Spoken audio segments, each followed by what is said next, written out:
last Monday, during opening statements, I made a couple commitments to you. All right, these are very basic commitments. I told you that the evidence was going to show that the defendant killed her beautiful baby boy, threw him in a dumpster, and lied about it a whole bunch of times while law enforcement picked apart her multiple ever-changing stories and dug Quinton out of the landfill. Now, what did the defense tell you that the evidence was going to show? The defense told you that this case was going to be about rumor, speculation, gossip, innuendo, words like that. What happened after that? Well, what happened after that is that you heard from almost 40 witnesses and received almost 100 exhibits, close to 100 exhibits, all of which lead you to the inescapable conclusion that the defendant did, that she killed Quinton and covered it up. Now, that presumption of evidence, or presumption of innocence, that the judge told you about at the beginning of the trial, that is gone now. That is a frame of mind that you have to adopt at the beginning of a trial so that you don't prejudge the case. Everybody's entitled to that. All of us. Right? But it is gone now. Every witness we call, every exhibit we introduce, every bit of evidence that you see is chipped away at that presumption, and you no longer have to presume her innocent.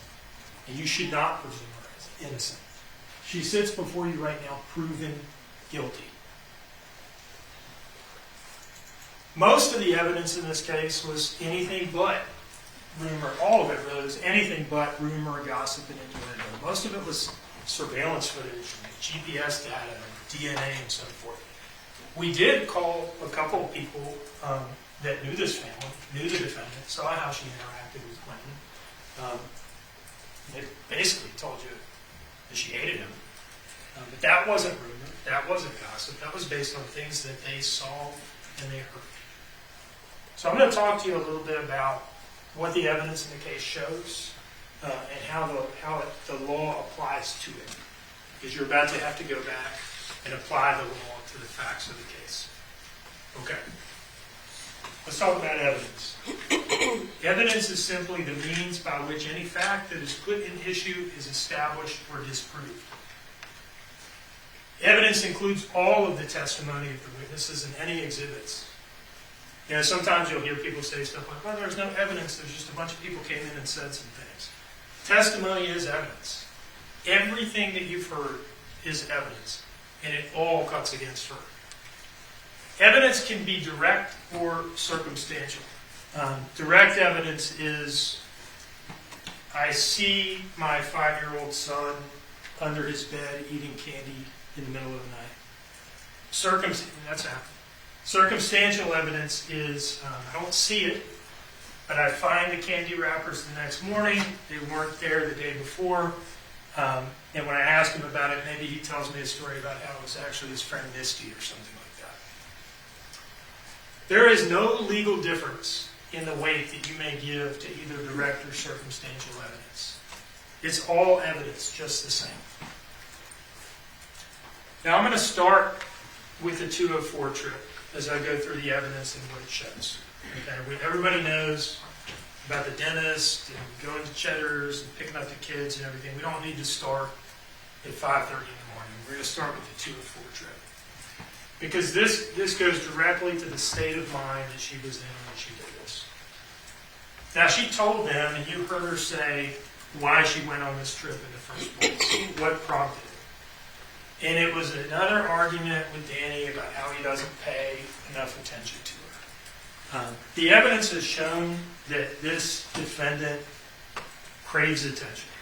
She needs attention, specifically male attention. She needs it like you need oxygen. That is what is going on with her. You mentioned that you and Danny had some sort of argument. You were frustrated. Yeah, I was frustrated. It wasn't like an argument. It was more like I don't understand why you don't want to touch me, any type of stuff. So once again, I was going to work this. Pretty much. And the only way I could make into that type of mindset was to take off further. She told Bridget Brock the same thing. You talked about you leaving, and I think you and Danny had an argument too at some point in time. It was because of the lack of sexual tension that I was getting frustrated with. That's the whole reason why I left anyways and came up with the reason to go. Okay. When she's not getting the attention, the amount and type of attention that she feels that she's entitled to, that she craves, that she needs, it makes her feel worthless, and it puts her in a really bad state of mind. And that's what was going on tonight. And of course, it's exacerbated by the tooth and all that stuff. So at 10:22, she opens this dining room door and she goes out to the Dodge Journey. That's the only door anybody really uses coming and going from this house. It takes you right in the dining room. You come right out of the driveway into the dining room. And she goes to the Circle K, and she's looking kind of rough. Her face is swollen. She's got a blanket wrapped around her shoulders. She's not in a good way. She's in a bad way. And she buys 2 Natural Light Tall Boys and 2 cigarillos. Now, the beer might have been for Danny. That seems to be how she gets out of the house without telling him where she's going, having her run and pick up some beer. But the cigarillos, those were for her and Craig. That's who she's looking for. All right, there's messages between them in arranging these prior meetups where he's asking her to pick up rolling papers. He's talking about needing to find a room, I guess in his mom's house, I think is what he says, out on Arkwright Road, where they can find, where they can smoke. Because what she and Craig are doing at this time, what they do is they get together, they smoke weed, they kick it, and they have sex. Right? That's what the evidence shows is what was going on between them. And she has been doing this a lot in the week plus leading up to this. These are all messages from her to Craig that are in evidence, and you can see them. September 25th, 2 in the morning, on the way.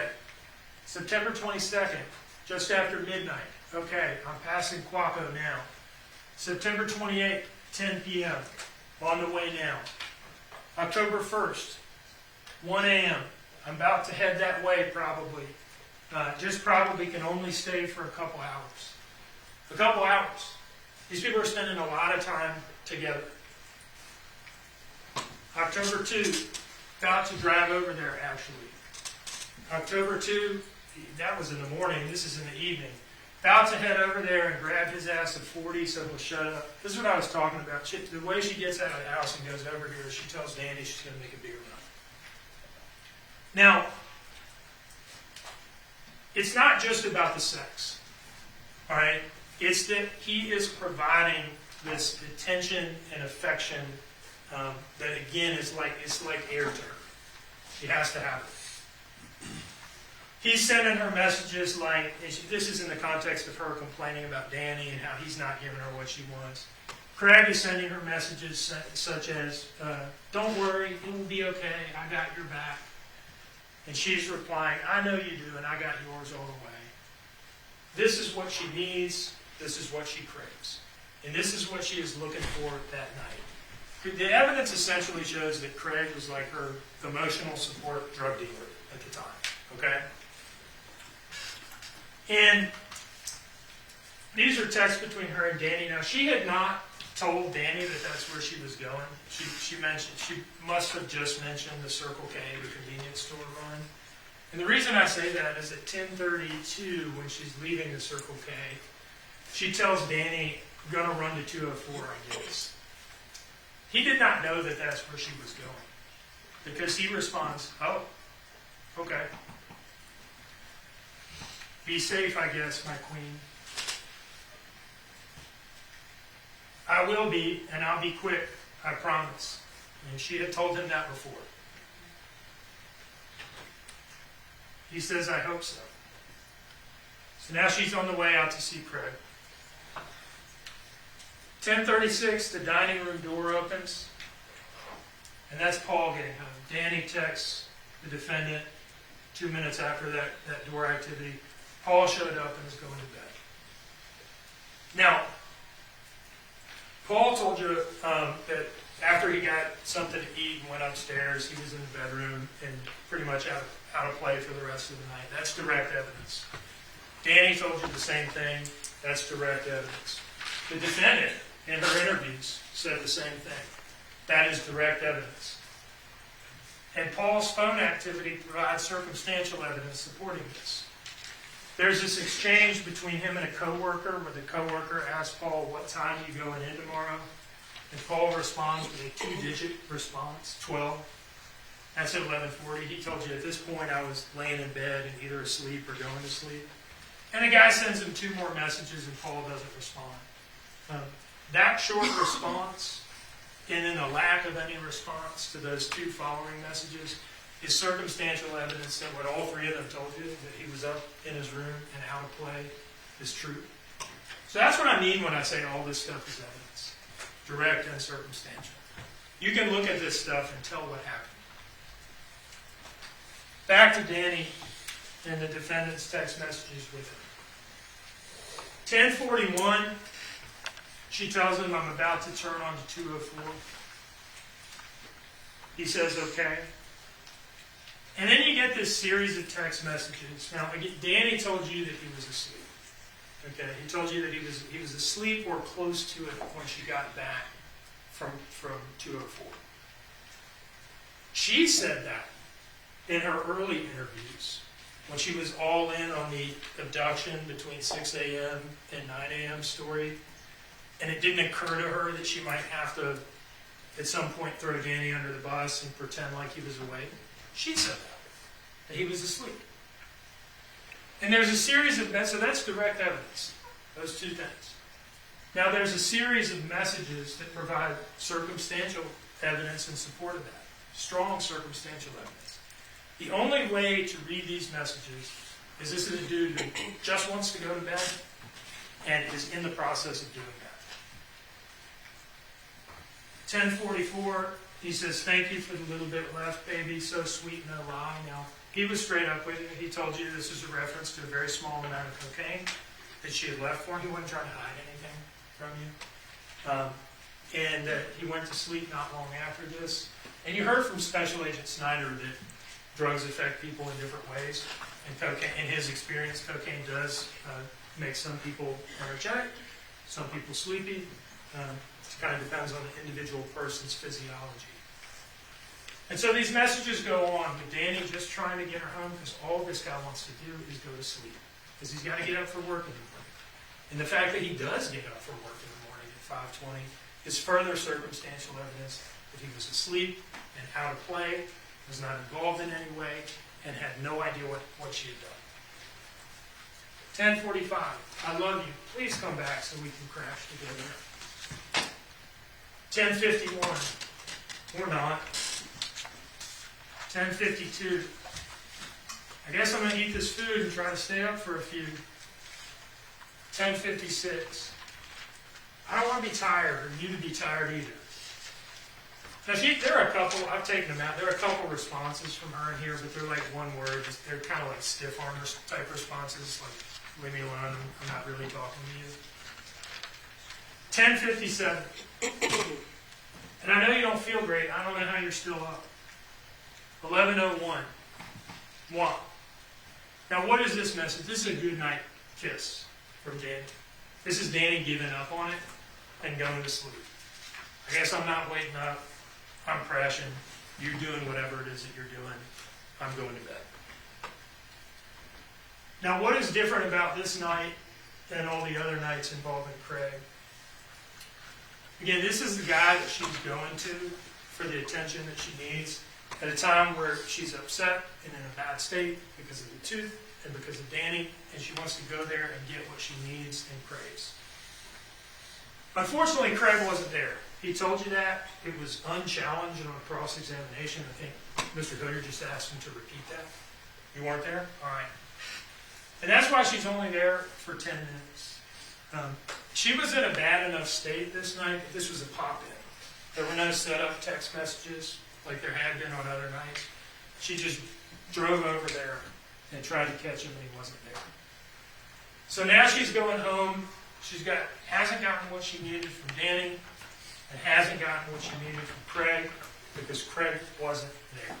That was the point of the whole Craig thing, the messages and then putting them up, is just to establish that he wasn't there and he was not able to give her the male attention that she needed. It's not like a character assassination, like, hey, here's some salacious text, let's embarrass her. No, it's part of the story of that night. It helps tell the story of what happened. And so she has to settle for $80 worth of Coke and Percocet from Tim Weston, who also lives out there, of the same family. She goes home and she enters that dining room door at 11:13 p.m. You saw the GPS and everything, it all lines up with this. We don't need to look at that anymore. I think you all got it, the GPS stuff. This is like 15 minutes after Danny's last text to her. The dude is asleep or close to it. And so she's the only one who's up. And she's the only one that's agitated. And she's the only one that hates the kid, that hates Quinton. And she's the only one blowing coke all night and stewing about how unhappy she is and how she's a victim and everybody's mistreating her. Let's talk about we talked about circumstantial evidence. Let's talk about the circumstances of this period of time. 11:13 p.m. until when she's taking Quinton's dead body to a dumpster of Azalea. Like 3 days before, she had typed this search into Safari. Is it common for a mother to have resentment or even anger towards her child because of the father or another reason? That is a circumstance in this case. If I'm doing pretty good throughout the day and I got a good day overall, and then something might trigger, it's slower. I can feel it. I can feel myself changing the way I talk, the way I think, opinions, like how everything, feel the difference. But when it happens, like a day like today, with the amount of stuff going on and stress and emotion or whatever, I just snap. So this is kind of like her baseline behavioral issue, anger issue. She's freely telling the police, I flip out about stuff.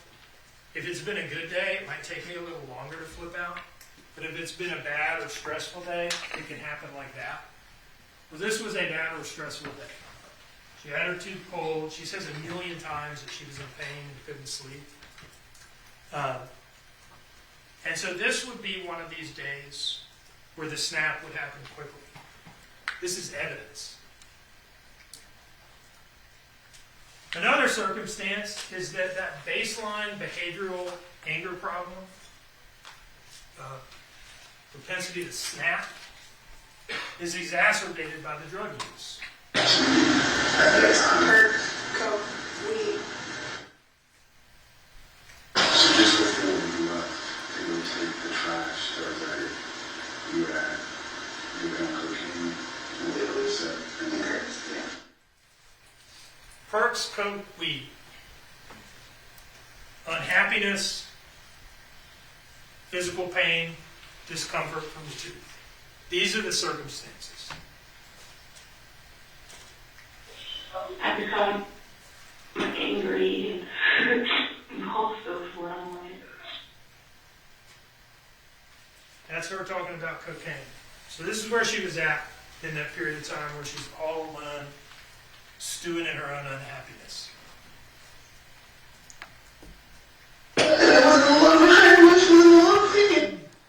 She says it herself. I was in a lot of high emotion and a lot of pain.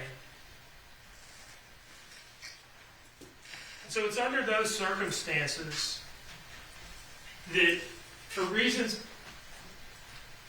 known only to her, that she does the unspeakable.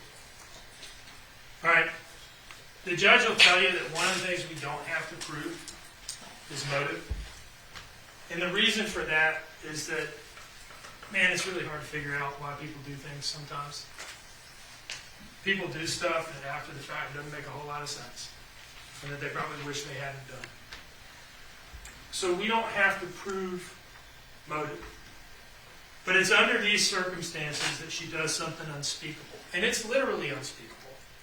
And that is why she could not bring herself to admit it or tell the truth about it.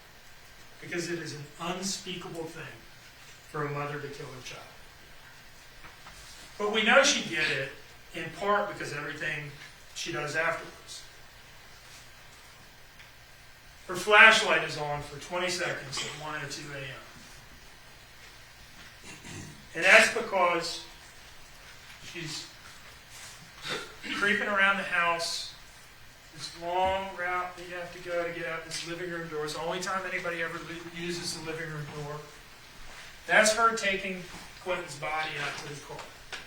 And she's using that door because it's the furthest one away from Danny, less likely to wake him up and have him say, "Hey, where are you going? And what is that you're holding in your arms?" So she goes out and she puts Quinton in the car.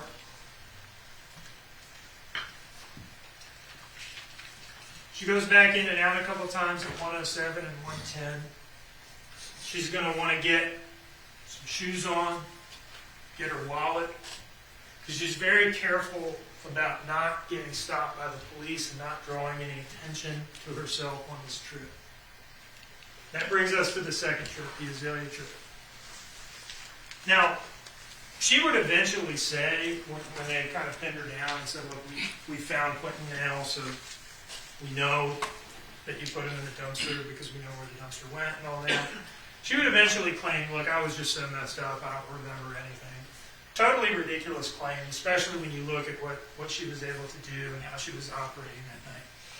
It was all very calculated, all right? At least the aftermath, right? 1:13, she plugs her phone into the charger in the car. She's able to do that. At some point in here, she drafts a text message to Danny saying, "Getting some Orajel." Right, the cover-up starts right away. Getting some Orajel. Now, that message is never sent. And that's probably because she made the calculation that, look, that's more likely to make his phone ding and wake him up and draw more attention. I just won't send it, and I'll bank on the fact that I can get out and back without him ever waking up, which is what happened. Unfortunately for her, they were able to find this in her phone. So she knows what she is doing. This is calculated.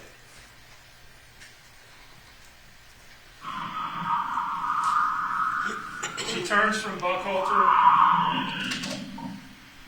onto Ogeechee Road. Hopefully this video will cooperate. This is one we're having a little bit of a problem with. She's coming to a complete stop. She's using her blinker. That's how you want to drive when you have your dead child in the car and you're going the wrong way. You don't want to get stopped for rolling through a stop sign or failing a signal. That's what's going on here. So when she tells you, "I just don't remember," don't believe her. Don't believe her. This is that camera that's oriented at the dumpsters, and you can see the headlights up in the top corner. Or I'm just the top center. Now, I've left this whole video in here.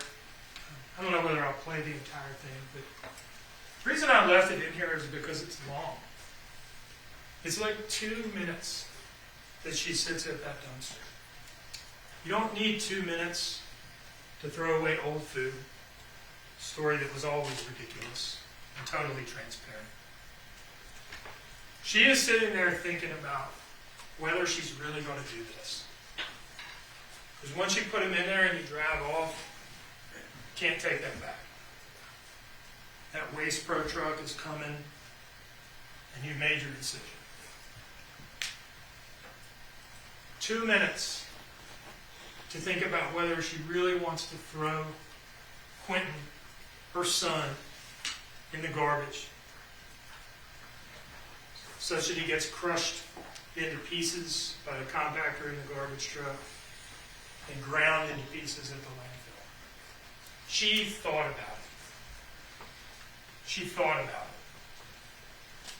And she chose to do it. And there was that bit in her October 12th interview with Special Agent Snyder that was so telling. She's given this ridiculous story about throwing away the trash. And he puts in front of her a picture of that camera on the trailer right across from the dumpsters that points at the dumpsters. And he asked her, what are we going to see when we pull the footage from this camera? Now, unfortunately, that camera didn't work, despite the best efforts of everybody at Chatham County Police Department, the local FBI office, and the digital forensics analysis unit at Quantico. It just didn't have footage from this time period. It was an interior camera that was not ruggedized for the elements in the technical language of Sergeant Coleman. But she doesn't know that. And so she thinks that what she did there was caught on camera. And it's a rare moment of truth, because Special Agent Snyder asked her, what are we going to see when we look at that footage? What are we going to see you do? And she tells him, you're going to see me open up the trash, look at it, close it up, and put it in the dumpster. Tie it up and put it in the dumpster. And he asks her, it's a sensible question, why? If you're just throwing away old smelly food, why do you need to look at it? She doesn't really have an answer. What she was doing was looking into the face of her dead son, Quinton, one last time, and making a conscious decision to tie him up and throw him away like a piece of trash. That's what that means. So think about that. Think about that, what that would have looked like in that moment, in that bag.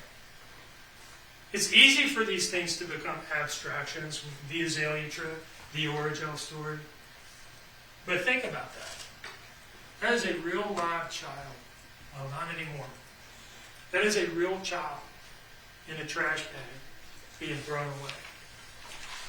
And then she eventually pulls off. When she does that, she commits the offense of concealing the death of another. That's count 4 in the indictment. You conceal the death of another when you unlawfully conceal someone's death in a way that hinders the discovery of whether they were unlawfully killed.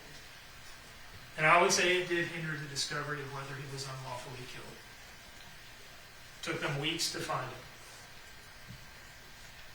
And really, the only reason to do that is if you unlawfully kill him. I mean, that is a hell of a thing to do. That is a hell of a thing to do. And the only reason to do it is if you have to do it to try to get out of a murder charge. And she pulls out, still driving carefully, coming to a complete stop.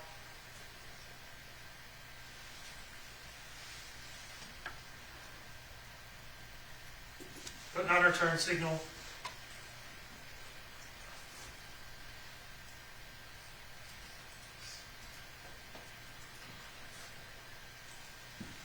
Anybody who's ever gone out to dinner and had 2 drinks and driven home and just didn't want to take any chances knows exactly what she's doing driving like this.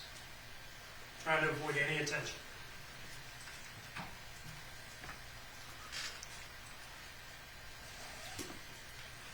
The next day, she would talk about a couple times. Once in this interview that you watched, and according to the testimony of Detective Lemons, once when they were outside smoking a cigarette.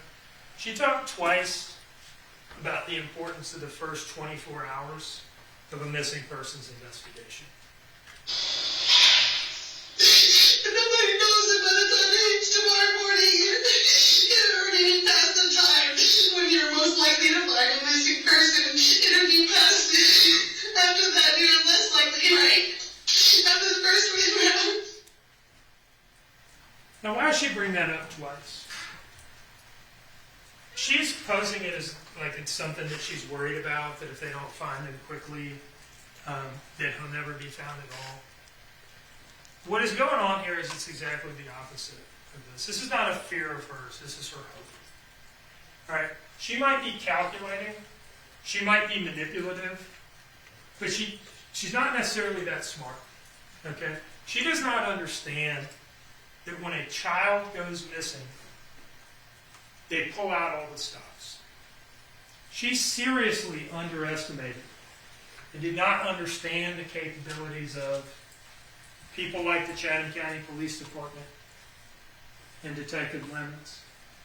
Agencies like the FBI, Special Agent Snyder, Special Agent Solomon, Special Agent Burns, Detective Noble, Jenny Cox. She didn't understand the commitment of people like Officer Zerke to be out there every day looking for Quinton. She did not understand that all of these people were going to care about Quinton, whom they never met, more than she did.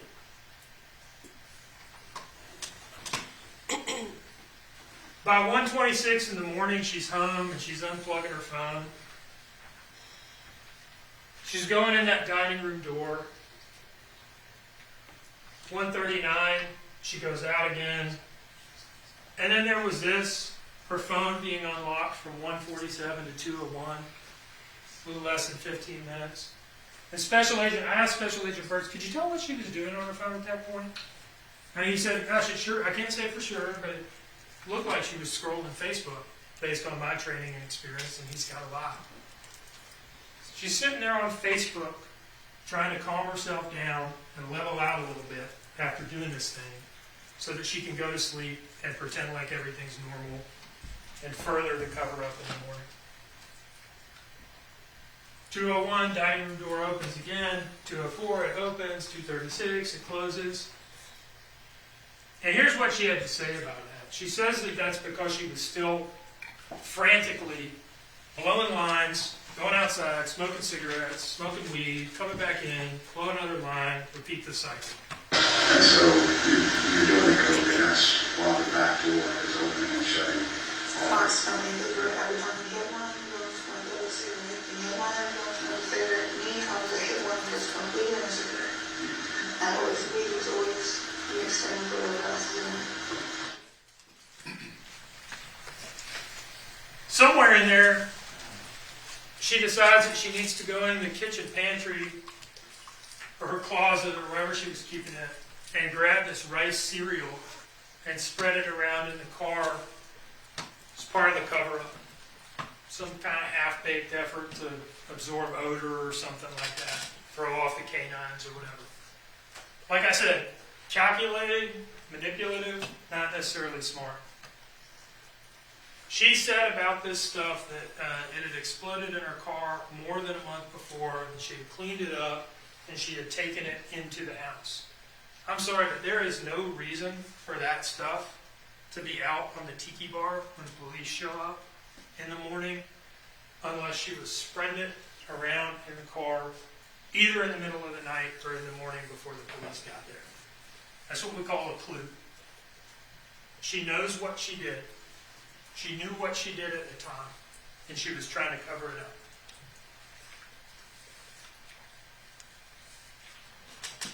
"5:20, Danny gets up and texts the babysitter, hey, the kids are going to stay here with her today, Miss Michelle.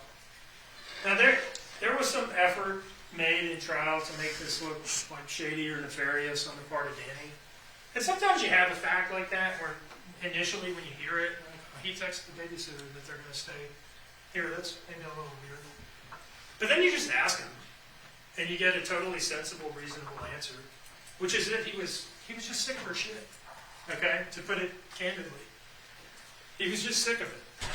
You're staying up all night doing drugs, not waking up, and running around, not waking up to go to work, and wanting to spend money on a babysitter.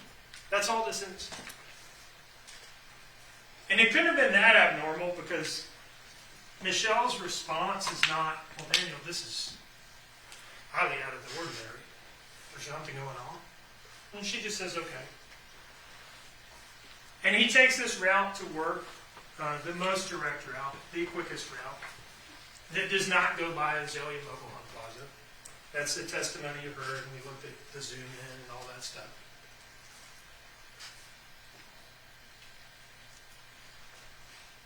She eventually wakes up, and now it's time to launch the story.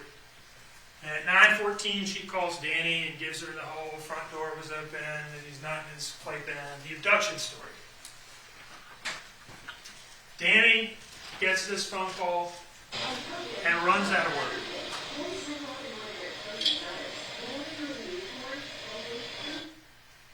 He does not know what is going on. He has no idea what she has done. You heard him talk about, and his boss, Dave, corroborated this, that Danny left his North Face jacket and cigarettes there. He would not, you saw Danny. He's a nice enough guy, I guess, but he's not sophisticated enough to know, if he was involved in this, that he needs to begin acting before he's ever home talking to the police. It just would not occur to a guy, if he's somehow involved and is trying to disguise that, to start acting at work before he ever even gets home. He runs out like this because he believes what she is saying. He believes what she is saying. He certainly wants to, he doesn't want to believe that she did anything. So he believes it. That jacket was important to him. He was talking about it. He mentioned the brand twice. It's my North Face jacket. My North Face jacket. It's an expensive jacket. He would not have left this thing there with his cigarettes in it unless this is an organic reaction, a real reaction, a genuine reaction to something that he believed. He doesn't even clock out. Dave Mullins told you that this little triangle up here means that somebody had to manually clock him out. And Dave also told you that he saw him in the parking lot and he was visibly crying. That is real. All of this. Danny told you that he didn't know. That's direct evidence. This is all circumstantial evidence that strongly supports that. There is no reason not to believe him when he says that. 6 or 8 minutes into that phone call, I think it's 8, she opens the front door. I told you we were going to see this in the opening statement, and you did. She's on the phone with him saying, the front door was open and Quinton's gone. Meanwhile, she's opening the door and staging the scene. And she wanted to say in those interviews, well, the front door sensor's not working. How do we know? How do we know that that data is reliable? Well, again, the police work in this case is phenomenal. Detective Noble told you he sat down with those records that he got from ADT, and he pulled up the body-worn camera footage of the police officers that responded to the scene, and he looked at the timestamps on the body-worn camera to see when they were opening the door and seeing how firm it was. I think Lieutenant Foster talked about that. And he cross-checks those timestamps in the ADT records. That's evidence. That door sensor was working, and this is exactly what it looks like. This is part of the cover-up. She should have opened the damn door before she called him. Finally, at 9:39, she calls 911. Now, she doesn't want police attention. She's trying to run out a 24-hour clock. That's how she thinks this works. If they don't find him in 24 hours, you've pretty much gotten away with it. She doesn't want police attention right away. She only calls the police because Michelle comes over there and tells her, you really need to call the police. Your child is gone. And that's when we get into what has a heading in the indictment of the falsehoods on October 5. Now, I typed up this indictment. I called these things falsehoods in there because at the time of indictment, nothing's been proven. And falsehoods sounds a little softer maybe than lies. I'm going to go ahead and call these things lies now. Okay, because we're at the end of this thing and we've proven all of this. The lies on October 5th. Count 5, false report of a crime. She committed this offense by implying that Quinton Simon had been abducted by an unknown intruder. Now, initially, it was just an implication. I woke up about 9 o'clock and left in the door about 6, so between the 3-hour period, somehow the front door was unlocked and my son is not even sleeping. She would go on a little later that day to state this a little more directly. Accident. There was no somebody falling. There was no horse playing. There was no door being looked over and a child walked outside. There was none of that. None of it at all. And the whatever happened, somebody picked that baby up out of that playpen and they took him with them. That's what they did. There's no way he can get out of that playpen on his own. No way. Of course, there's the whole deal with her telling Detective Wilkins that she went to bed at 12 and woke up at 9, so this thing starts falling apart almost immediately. So when's the last time you saw your child? When I went to bed last night. And what time was that? Do you remember? Around 12. 12? Okay. 12 on, but I had my wisdom teeth removed yesterday. I'm sorry, that's So I went to bed kind of late. I get you. Listen, I have them too. So I got to get up this morning about 9. Detective Robbins sees the car on the flock camera hitting previous night, relays that to Lieutenant Foster, and Lieutenant Foster goes and gets the first version of the Origel story.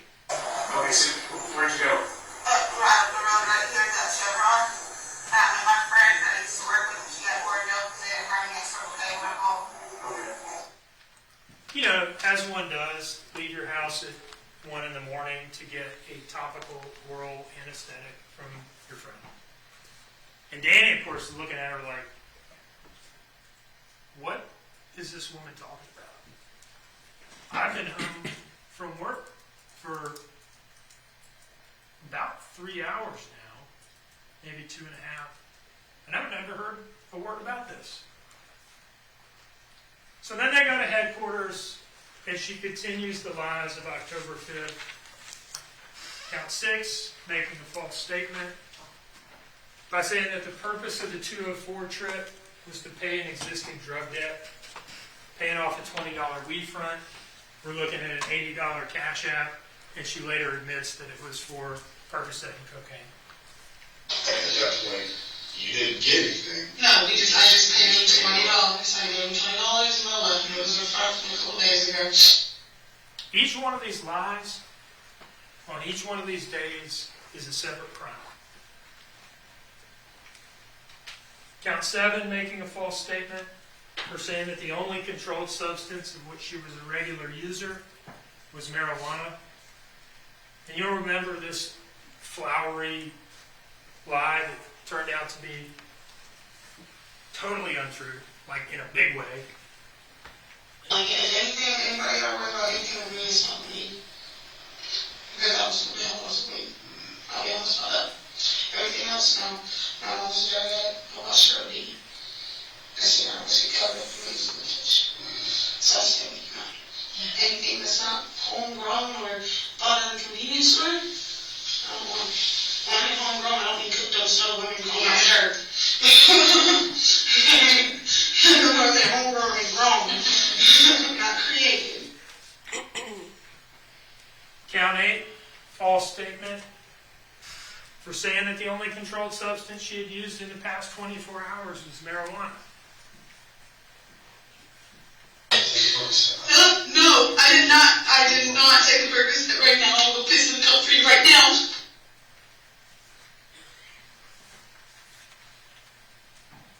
And then the big one, right? The big one is what she was doing at Azalea after 1 a.m. Count 9, making a false statement. That you met Misty at a Chevron service station and had obtained Origel from her. My mouth was really bothering me about almost 1 in the morning. So we called Circle K to see if they had Origel. No. So I had contact with another one of my friends named Misty that I used to work with. He has a lot of mouth problems, and asked her if she had any Origel. And I met her up there at the Chevron. They called her and got back and back home. Y'all, so 12 minutes.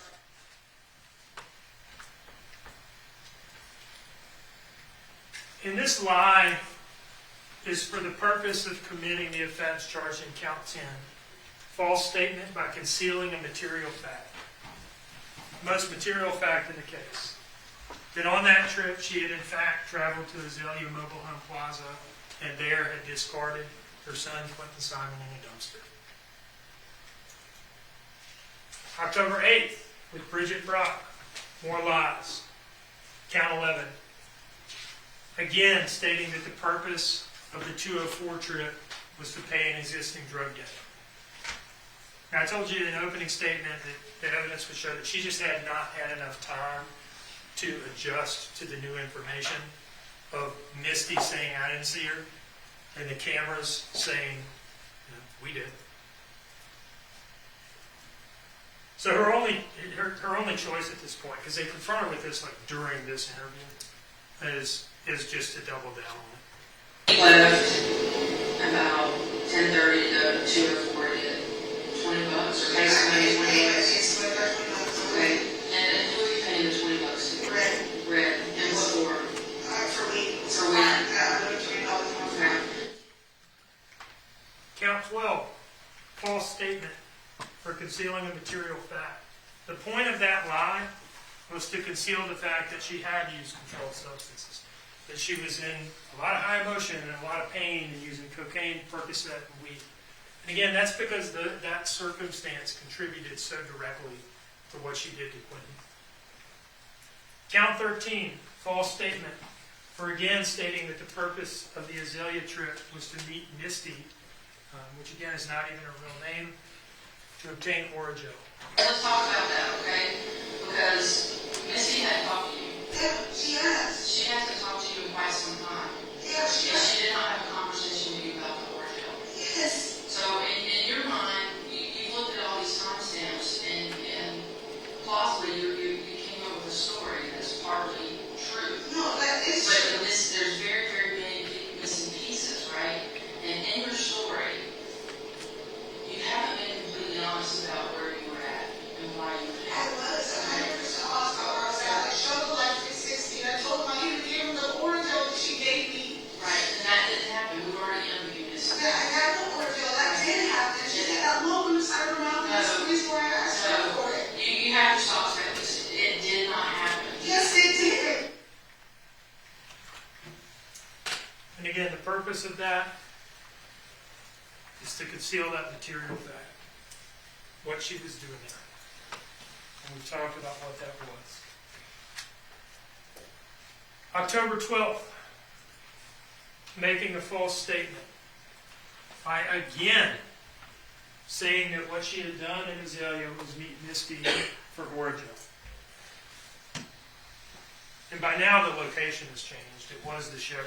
Now it's, okay, you got me on the cameras at Azalea? All right, fine, I met her at Azalea. And I did. Let's talk about that. Yeah, I did. Yes. 100%. So it may have been at Azalea, not the Chevron, but I did meet her 100%.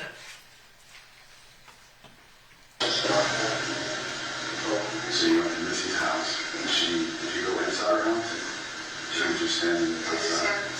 Okay. Yeah, I'm trying to run. Like, I really couldn't take it. How long did y'all interact there with Missy's home? You were talking 2 minutes. It was a quick little conversation. I heard you run out her mouth doing this stuff. She has some crack and stuff as well. And she did. And how much she was outside.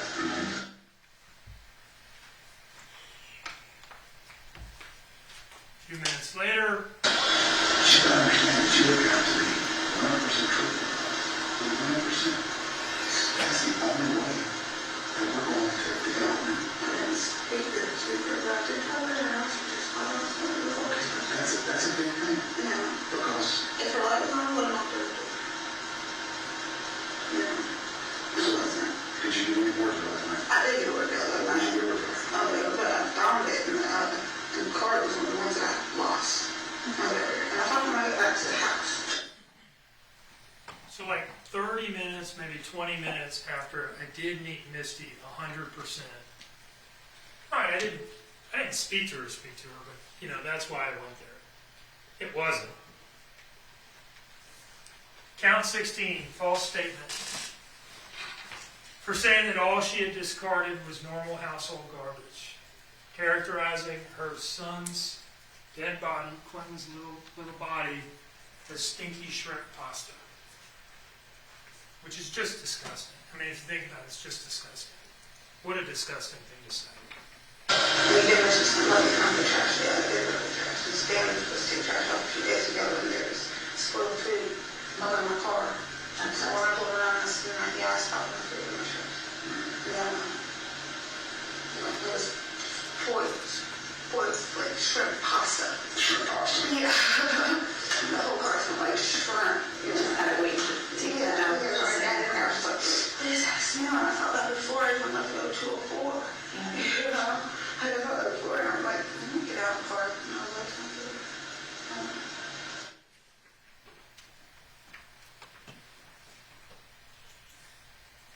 it was stop. It was yelling stop. But I didn't think anything of it. To be honest, it's just all food up in the car.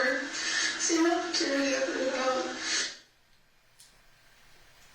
Just didn't think about it. That's why I didn't mention it over the previous 5-6 hours of interviews. I didn't think anything of it.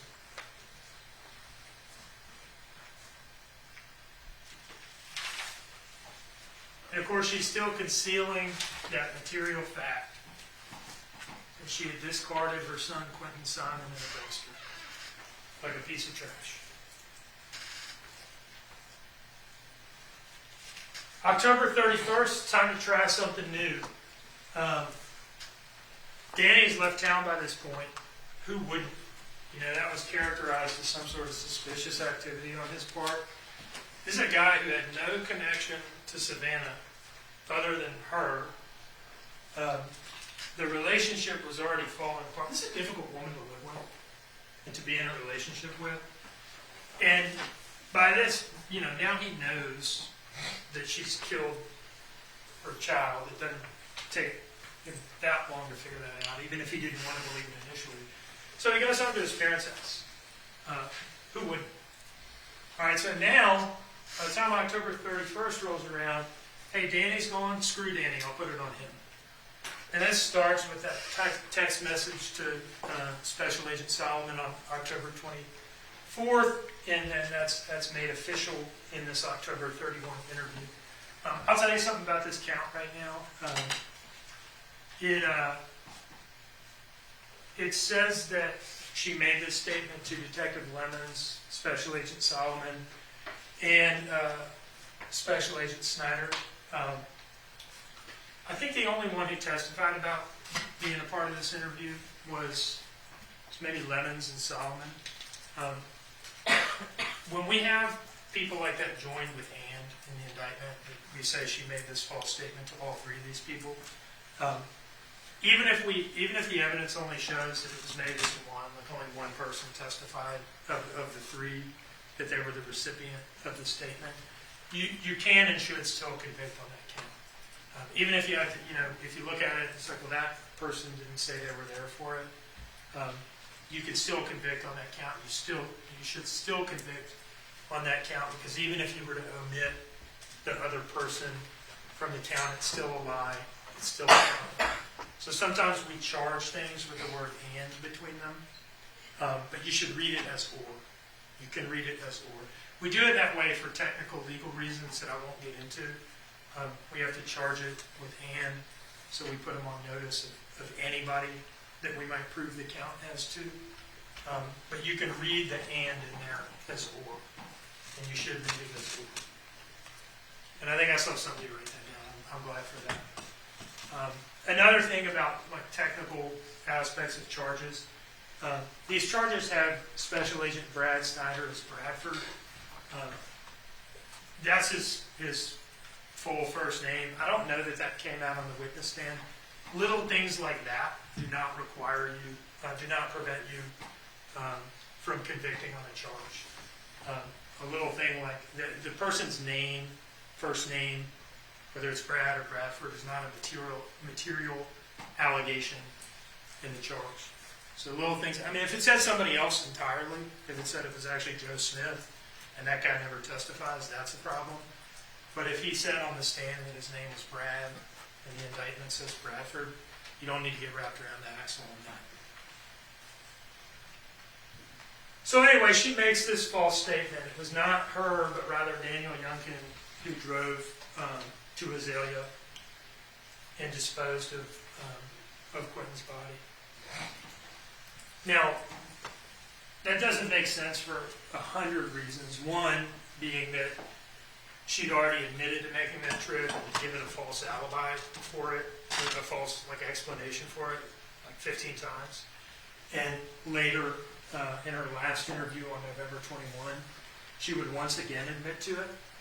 But here's something even a little more probably direct than that. That same day that she comes in and says that to them, that it was actually Danny, she has this call with Danny, because he's still like entertaining her phone calls and things, even if they're not really together.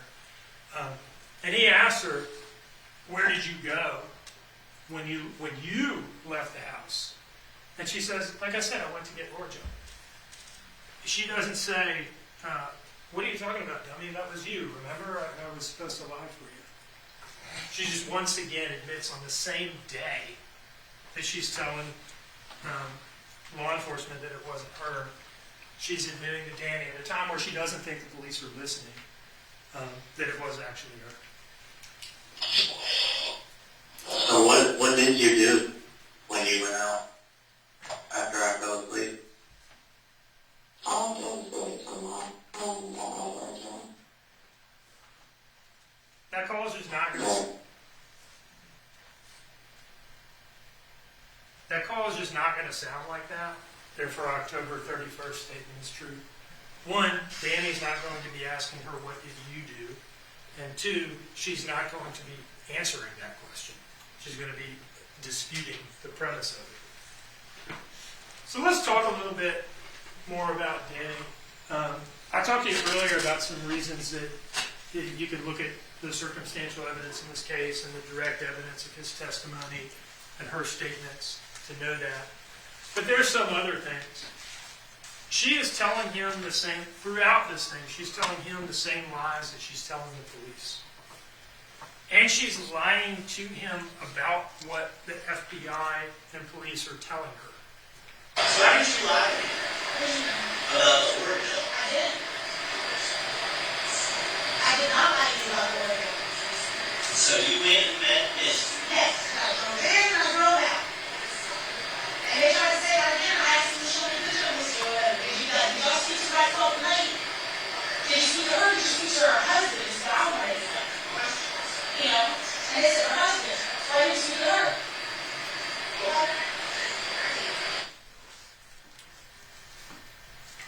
Nobody ever told her that they had only spoken to Misty's husband. She's lying to him, just like she lied to everybody throughout this case.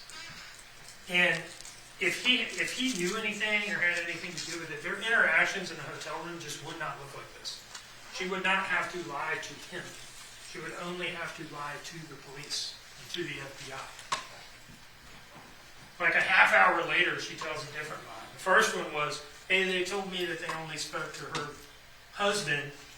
And now she says, yeah, you know, my impression was that they talked to her and she corroborated my story. And you went and met Misty. Went and met Misty. Got where we go. And you said they told her? I think so, yes. What did she say? And she confirmed it. She confirmed it? I'm pretty sure, yes. It's not like they sat there and told me what was said. Oh, but they said that they spoke to Misty and they didn't question me no more about the Orjo. Oh, okay. This is the day of that interview with Bridget Brock. They said that they talked to Misty and then they didn't question me any more about the Orjo. That is not an accurate characterization of that interview at all. She's lying to him just like she's lying to the police and FBI. This guy didn't know anything. He didn't have anything to do with it. You heard from him directly. And one of the things the judge is going to instruct you on is how to evaluate the credibility of witnesses. And it's got a number of factors, this instruction, things for you to consider. The most important as they apply to Danny are his manner of testifying and his personal credibility as you observe it. We would submit to you that he came in here and was just an open book, a guy doing his level best to tell you the truth. And there's some things about his manner of testifying that give that impression. One is he's not hiding anything. He's not covering anything up. I asked him, and this was not like rehearsed or anything, I asked him about the alcohol in the car and whether he would ever drink and drive. And he's on the stand under oath, essentially admitting to a crime. Yeah, unfortunately, at that point in time, I would do that sometimes. Mr. Hilliard, on cross-examination, asked him some question to the effect of, you tried to say you were the responsible person in the home. And he corrects Mr. Hilliard, whoa, I never said I was responsible. He's taken ownership of his role in creating a certain environment in that house and certain behaviors. But he did not have anything to do with this. And he did not know anything about it. And it's kind of a shame what has happened to him, the effort that was made by her during the investigation for like a minute there to try to throw it on him. And some of the insinuations about him that have been made during this trial, and that might be made again in the defense closing argument. But you can assess Danny's credibility and consider the fact that he's corroborated by all of the circumstantial evidence in this case. One circumstance is that he was talking for like 2 months or so on a regular basis with 2 very experienced and savvy FBI agents, Special Agent Snyder and Special Agent Solomon. These people know what they're doing. Like Special Agent Snyder said, the FBI has all these sophisticated techniques and resources and all that stuff. They love that word, resources. But at their core, what do? They talk to people. They talk to people. And they had extensive, it's not just his demeanor in the interviews. I asked those questions, what was his demeanor like in the interviews? And it occurs to me, having heard all the evidence, that I think I might have been missing the point a little bit, and that's a little too narrow. It's everything that he did and said over like 2 or 3 months that convinced them at every turn that he had nothing to do with this and no knowledge of it. He is not capable of pulling that off if it's not true. He is not capable of conning Special Agent Snyder and Special Agent Solomon. He ain't that guy. Probably nobody is. And that brings us to the day of arrest, lies on November 21. After giving all these detailed stories and changing the details whenever that became necessary, the weight of the bag, how exactly she threw it in, the exact amount, the color of the ties on the bag, all that stuff. Now, it's, I just don't remember at all. I don't remember anything from when I got home from 204 and saw Quinton safe in the crib to when I was driving home from Azalea and hit the railroad tracks and jerked back into, forming memories, I guess. Just totally absurd. Totally contrary to all these detailed cover stories she'd given to that point. And contradicted even in this interview. There's this line of questioning where Detective Lemons asks her, was Quinton in the trash bag? And she says, well, there were actually 2 trash bags, which is a new fact, yet another change. Even on the final day, she's still changing things. And then Detective Lemons says, is that what Quinton was in? Or did you use a bag to dispose of Quinton? She says, I don't remember grabbing a bag. I was focused on throwing away the trash. So there's 2 things going on here. One is that she is admitting that she remembers what she did at Azalea. It was like 30 minutes after she said, I just have no memory. And she's now describing details again. And 2, she's more or less admitting that, I threw Quinton in the dumpster. That's the only way to hear this. This is the closest you're going to get to a confession from this woman. All right? You can read this as a confession to concealing Quinton's death by throwing him in the dumpster. What's the last thing you remember before? Seeing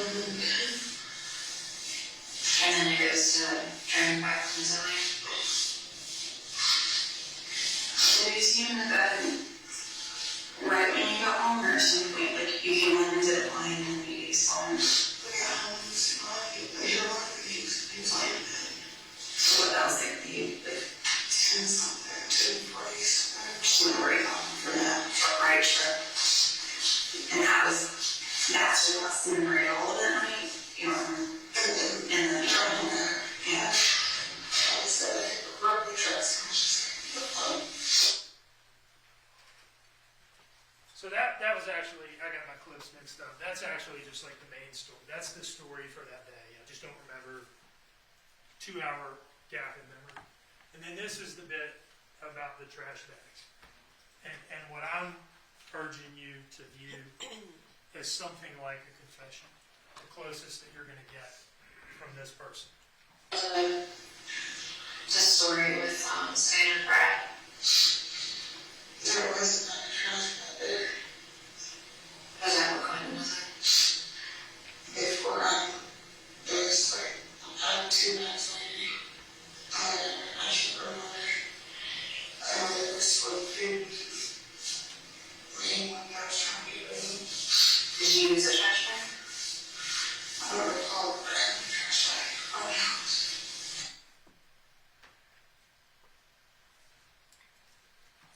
And then there's this. This also is something like a confession that she did at the dumpster, what she's charged with doing. Let me say something. It's gonna help with what Holmes is asking right now.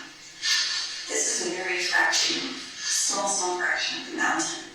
What that was to get home is trash. And everything to the left and right of that is trash. You see how little those people are. Do you think that we could have found him if we didn't know that you put him in the dumpster and we knew exactly where that dumpster went?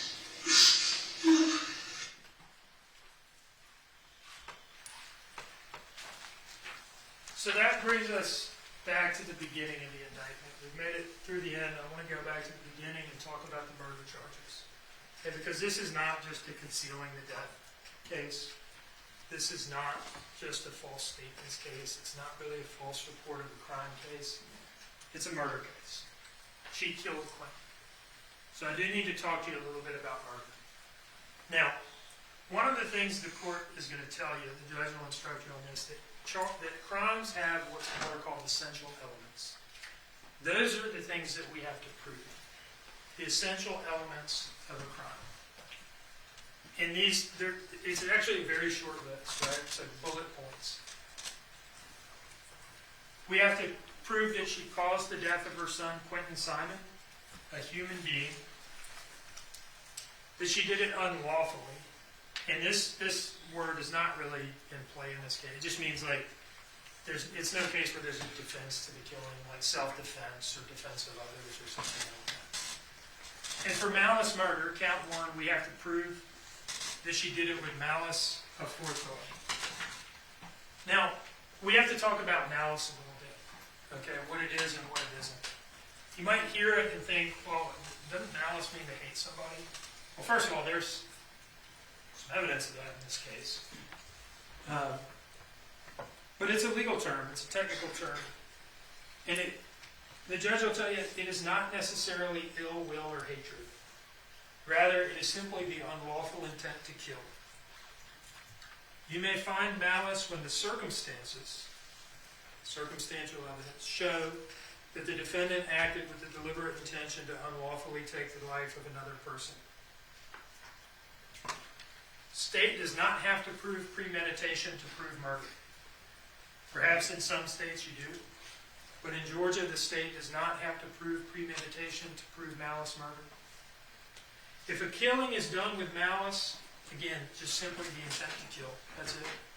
It is murder regardless of how briefly the malicious intent existed. No specific length of time is required for malice to arise in the defendant's mind. Malice may be formed in a moment. If malice was in the defendant's mind at the time of the act or killing, that is enough for the killing to be murder. Malice may be expressed or implied or both. You may imply malice when all the circumstances of the killing show an abandoned and malignant heart. The judge will also tell you on the issue of intent that you can infer that people intend the natural and probable consequences of their actions. And if you make an assault on a 20-month child that is enough to kill them, and she did, you can infer that she intended to do it. You don't get to smother a baby or punch a toddler, I should say, or punch a toddler in the abdomen such that it lacerates his liver or something like that, or strangle a 20-month-old toddler, and then say, well, I didn't mean to kill him. The only way to kill a healthy 20-month-old child is on purpose. Straight up. Manner of death is not an element of the crime. I imagine that the defense is going to say, well, gosh, they can't even tell you how it happened. Manner of death is not an element. We do not have to prove exactly how she did it, and in this case, how could you? She covered it up. She threw him in a dumpster so that he got ground up into little pieces. And now she wants to come in and say, can't catch me, you don't know how I did it. It is not an element that we need to prove. All the facts show that her intent was that he never be found at all. Right? And that she get to just forevermore be the sympathetic mother of a missing child. Maybe go on, Dr. Phil every 5 years and appeal to the public for his return. And the next best thing for her, in her mind, is that he be so torn apart that the experts, despite their best efforts, can't tell exactly how she did it. But it doesn't matter because we don't have to prove it. And that is a sensible rule. That is a sensible rule. And I'll tell you this, if you get wrapped around the axle on that, you go back there and you say, well, gosh, how can we ever know? You are getting played in the worst way. You are getting absolutely played. If you do that, you're bringing her plan to completion. You are telling her, hey, great job. You did a good enough job with the cover-up that you get to skate. Nobody likes to get played. Don't get played. There are 2 other murder counts on the indictment. Both of them are felony murder. Felony murder does not require the intent to kill. It just requires that you cause somebody's death in the course of committing a felony. Those 2 felonies, the first one is aggravated assault. You know what an assault is. It's just any kind of attack on a person of any sort. An aggravated assault is an assault that's done with an object that, when used offensively against a person, did result in serious bodily injury. And it did result in serious bodily injury because Quinton is dead. The identification of what the object was is not an element. The object in this context can be anything. And there are 100 cases from the Georgia Supreme Court saying as much. It can be your hands, it can be your feet, it can be a pillow, it can be the side of the pack and play, the corner of the pack and play. It can be your fist, it could be a blunt object that you pick up, it could be a sheet, it could be a blanket. The only way that he's dead is if she made an assault on him with an object of some nature. And we do not have to prove what it is. People do not do this sort of thing in front of witnesses, and they don't like to talk about it. Count 3, felony murder, is based on the felony of cruelty to a child in the first degree. You commit cruelty to a child in the first degree when you cause cruel and excessive physical pain to a child. What counts as cruel or excessive physical pain? There's no legal definition of what counts as cruel or excessive. That's for you to decide. And this is pretty straightforward here, right? The thing that she did to him was enough to cause him to die. It hurts to die. Right? So she committed this felony. This count also, it has the word malicious in it. It says maliciously causes cruel or excessive physical pain. It's a different meaning of malice from in the context of malice murder, where it means intent to kill. Here it just means it wasn't an accident. Whatever you did on purpose. It wasn't an accident. And as with the previous two counts, the specific manner of the infliction of the pain, how exactly she hurt him, is not an element. It's not something that we have to prove.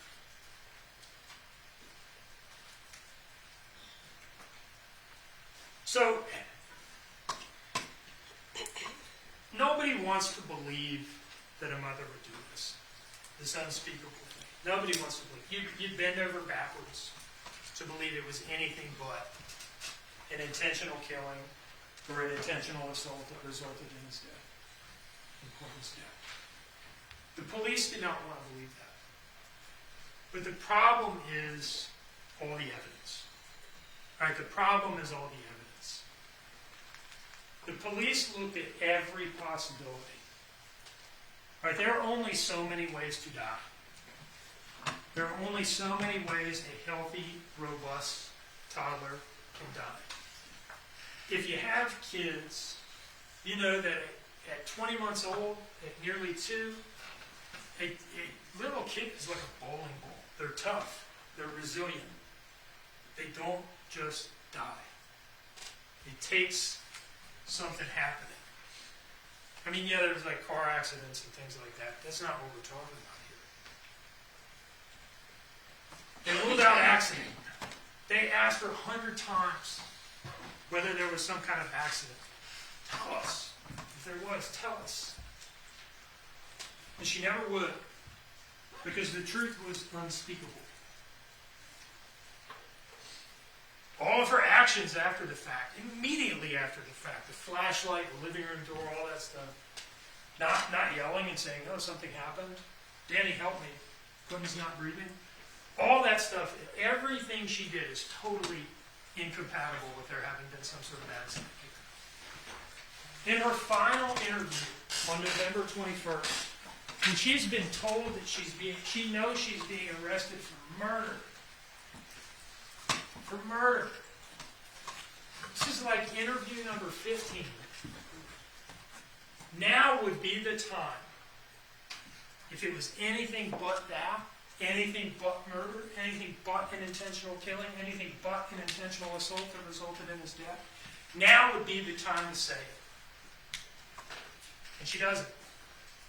Because that's not what happened. This investigation ruled out accident. The evidence ruled out accident. This is something that they would have been happy to hear had it been true. There was no medical event. That's something that people, you're looking at a charge like this, it's natural to look at a way out of it. Is there some other way we can go to avoid this conclusion? Nobody wants to believe this. Well, they looked into that. They got all of his medical records for his whole short life. Right? All of Quinton's medical records. And we put in front of you 2 doctors who had like the most direct treatment of him and the most recent in time to when he was killed. This is like a combined 60 years of medical experience. And they said, no. If you're looking for an out there, you're barking up the wrong tree. It wasn't that. Dr. Quinton said Quinton was thriving. And Dr. Birch told you how minor and unconcerning these things were. It was not some random freak medical event that just so happened to occur in the context of all those circumstances with what was going on with her that night. There's no SIDS. You might find yourself wanting to go down well, don't kids just sometimes die route to avoid calling this what it is? There's no SIDS. It's way too old for that. Dr. Darasol told you that. SIDS has a lot to do with little tiny kids having a hard time, rolling and getting away from something that's obstructing their airflow and things like that. It's way too big for that. Way too big, way too strong. There's no accidental overdose. That was a possibility that was suggested by some lines of questioning. Where did you get the cocaine and so forth? One, it seems like they were, actually fairly careful with that, and it's expensive, and you're not going to lay it around and so forth. Then you heard from a forensic toxicologist, right, who looked at a bunch of stuff and didn't detect any of that on or in anything, including Quinton's brain tissue. Right, so they looked at all this stuff, and there are only so many ways to die. This was murder. There is nowhere else to go. This was murder. She killed him. Now, here's an instruction that we really need to talk about in this case. Voluntary intoxication is not a defense. It is not a defense to a crime if you became intoxicated on purpose and then committed a crime. And that's a lot of what is going on here. She's essentially saying that is what happened.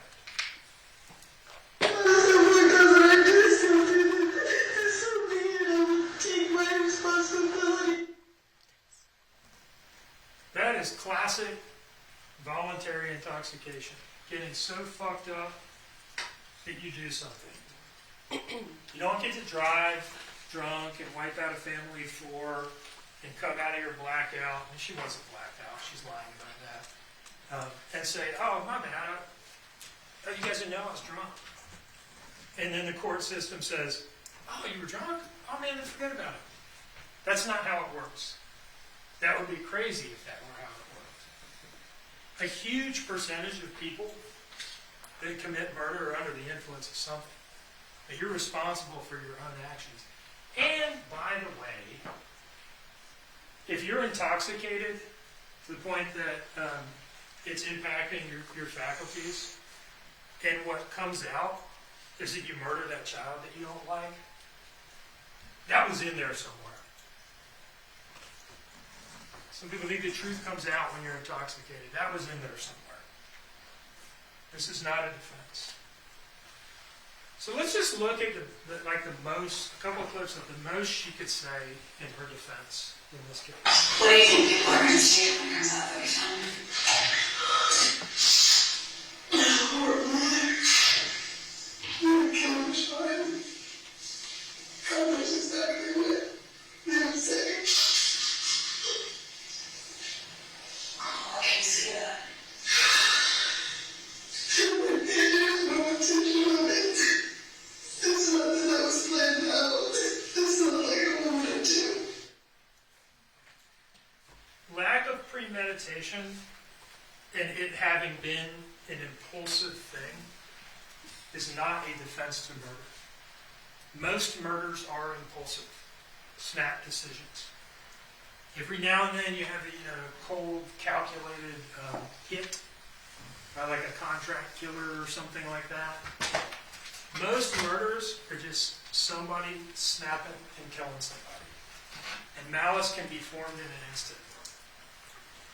There is nothing about what she's saying here that makes this anything other than murder. And this sounds like a confession to the state. I wasn't alone. I wish I was alone thinking, I don't know if I did something to him. But if I did, I'll take my responsibility. Whatever you'll find, I'll take my responsibility. But I'm faulty good guy. And y'all come home with him alive and well in my arms. That's what I want. She said a number of times that if it came out that she did it, if the evidence showed that she did it, that she would take her responsibility. And it's time for that now. We are there. And if something does come up that I am at fault, I will take myself to that police station. The evidence has proven that she's responsible. It has proven her guilt. And it is time for her to take responsibility for it. I put this picture up here because I think it kind of captures what happened in this case. Law enforcement searched through tons of garbage, through a great deal of garbage, to find the truth in this case. Both the searchers at the landfill, who broke their backs out there day in and day out, And in a more figurative sense, the interviewers who had to sift through all of the garbage that she was throwing at them the whole time. They did their job. You know, the police come in for some criticism, and you know, that's a complex conversation, good points to be made on both sides. But what everybody can agree on is that the police should be looking for missing children and trying to hold those responsible to account, trying to figure out who did it. And they did their job in this case. They sifted through the garbage and they found the truth. We have done our best as a prosecution team to present the truth to you in a clear and organized manner. And it's a difficult thing to do when you have an investigation that is this thorough and this broad-ranging, to come in and present everything that matters to a jury in a way that makes sense. And we've tried to do that. We've tried to show you the truth and to not waste your time. Now it is your turn to find the truth, to look for the truth, to speak the truth. You may recognize these words, you may not. These are the last couple of words from the oath that you took when you were sworn as jurors. And you promised to a true verdict give according to the evidence. And a true verdict give according to the evidence. So help you God. That's what you had to promise to do. Now, Quinton is gone. He is not coming back.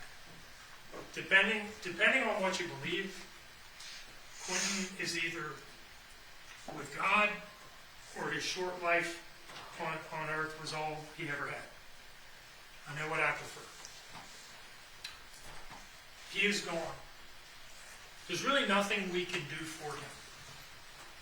The only thing we can do, really, the only thing you can do in any murder case, the only thing we can do to honor his memory is to just simply tell the truth about what happened to him.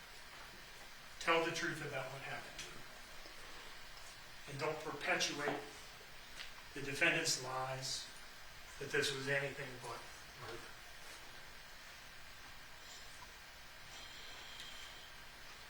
I expect that you're going to hear about the burden of proof in the defense closing argument and the concept of reasonable doubt. And when all the evidence is against you, really the only play is to argue the burden of proof and talk about reasonable doubt and hope somebody gets wrapped around the axle. The judge will give you the instruction on reasonable doubt, and you'll see that the words common sense are right in there. Common sense are in there. It is right in there. That's the core of what it's all about, is just getting back there and applying your common sense.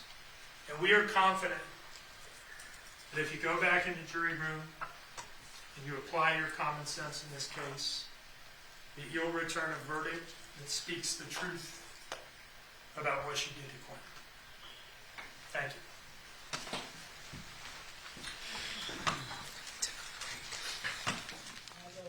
My preference to go directly into defense closing argument.